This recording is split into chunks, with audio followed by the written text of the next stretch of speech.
Ion, like a tzvi or a gazelle. Can't come from be a Karen like it comes from a cow.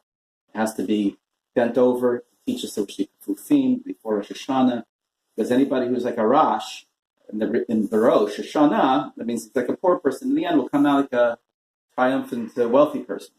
We should all be wealthy, all of Klal Yisrael, and all recognize that they're wealthy. Ashira Samech Bechelka. So this is how the shofars should be held with one tefach on this side, another tefach on the other side.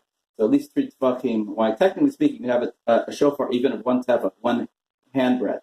But the best is to have at least 3. So now we're going to blow a set of tkiat and tkiat shvarim, and then another shvarim trua, and then another tkiat. You ready?